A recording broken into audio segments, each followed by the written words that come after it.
전 세계 1등 부자는 일론 머스크, 그 다음으로 2위의 경쟁이 치열한데요. 올해 6월 제프 베조스와 마크 저커버그에 이어 2위에 오른 인물이 있습니다. 바로 레리 앨리슨입니다. 그는 오라클의 창업자로 실리콘밸리에 살아있는 전설이죠. 데이터베이스 소프트웨어로 테크계를 평정하고 이제 클라우드와 AI 인프라의 거대한 흐름을 주도하는 인물입니다. 근데 이 사람 특이한 게 나이가 좀 많습니다. 올해 81세의 나이인데도 사업에 적극적으로 참여하죠. 샘 알트먼과 트럼프 스타베이스 프로젝트에도 함께 했습니다. 그런데 이 사람 왜 이렇게 열심히 사는 걸까요? 이미 돈도 많고 이룬 것도 충분한데 말이죠.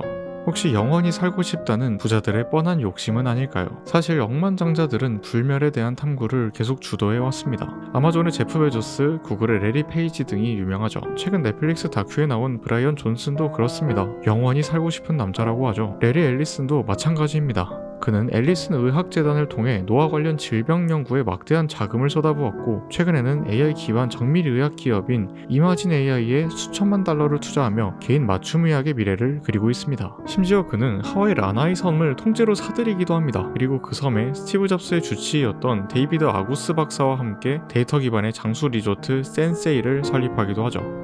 그의 바이오 관심은 그저 죽기 싫어하는 뻔한 억만장자의 발버둥일 뿐일까요?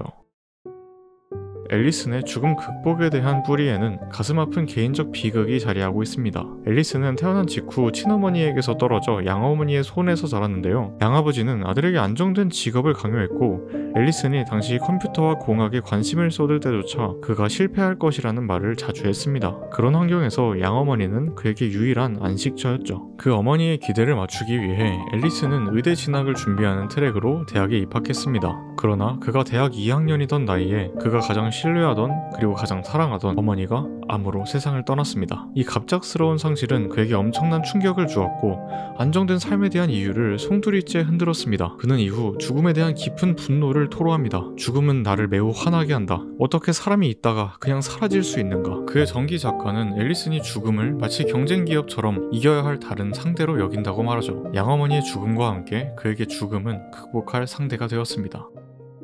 그리고 어머니가 돌아가시던 그 해 앨리슨은 대학을 중퇴합니다. 실리콘밸리로 떠나죠. 무일푼 상태에서 프로그래머로 일하기 시작한 겁니다. 그리고 동료 2명과 함께 소프트웨어 개발 연구소를 차립니다. 이것이 추후 오라클의 전신이 되었죠. 그렇게 성장한 앨리슨, 인터넷이 세상을 바꾸던 2000년대 초반에 그는 빌 게이츠를 제치고 세계 1위 부자를 기록하기도 합니다. 그리고 20년이 지난 지금도 테슬라 투자 성공과 오라클의 클라우드 성장으로 여전히 세계 부자 순위에 손꼽히고 있죠. 그는 일구어낸 여러 자산과 경험을 바탕으로 자신을 도전하게 했던 근본적인 이유에 다시 도전합니다. 그렇습니다. 그는 죽음이라는 문제를 해결하려고 합니다. 하지만 이런 앨리슨의 원대한 꿈 앞에는 바이오 산업이 극복하지 못했던 현실적인 한계가 존재합니다. 인간의 몸은 수많은 변수가 얽힌 미로와 같아서 사람이 이를 이해하기 너무 어려웠습니다. 그렇다 보니 신약 개발은 느리고 실패 가능성이 높을 수밖에 없었습니다. 신약 하나를 시장에 내놓기까지 보통 10년 이상의 개발 기간과 수조 원 이상의 천문학적인 비용이 들었죠. 실패율은 무려 86%였습니다. 게다가 바이오 산업은 생명을 다룹니다. 그러다 보니까 규제가 극도로 엄격합니다. 유전자 편집 같은 첨단 기술은 윤리 논쟁으로 인해 종종 발목이 잡혔죠. 기술적 성과와는 별개로 대중의 거부감 때문에 혁신이 지체되기도 했습니다. 이게 어쩔 수 없는 게 모르는 기술이다 보니까 당연한 거거든요. 이러한 복합적인 난관들은 바이오 산업의 혁신을 오랫동안 가로막는 거대한 장벽으로 작용했습니다.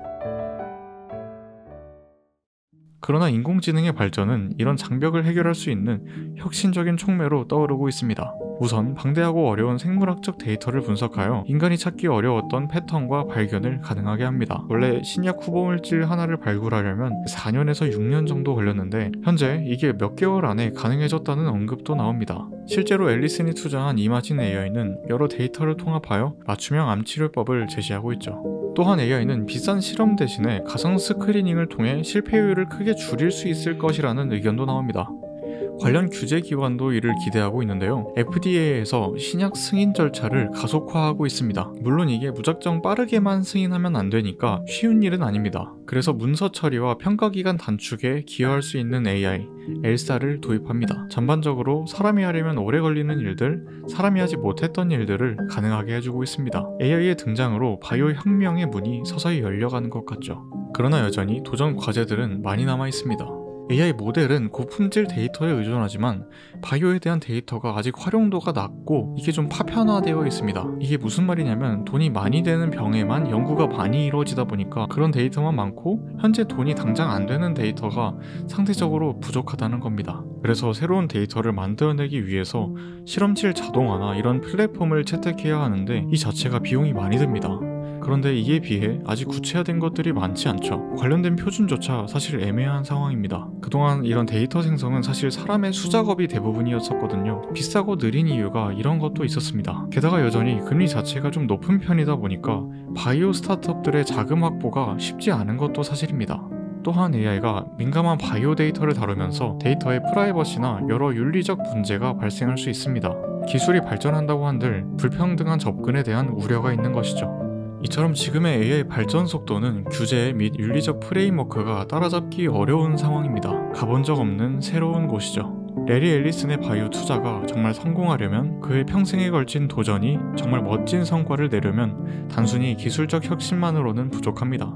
결국 삶과 죽음은 우리 모두의 문제이기 때문에 이 문제를 진지하게 대하며 기술과 함께 진화할 수 있는 우리의 인식체계를 구축하는 것이 필수적일 겁니다.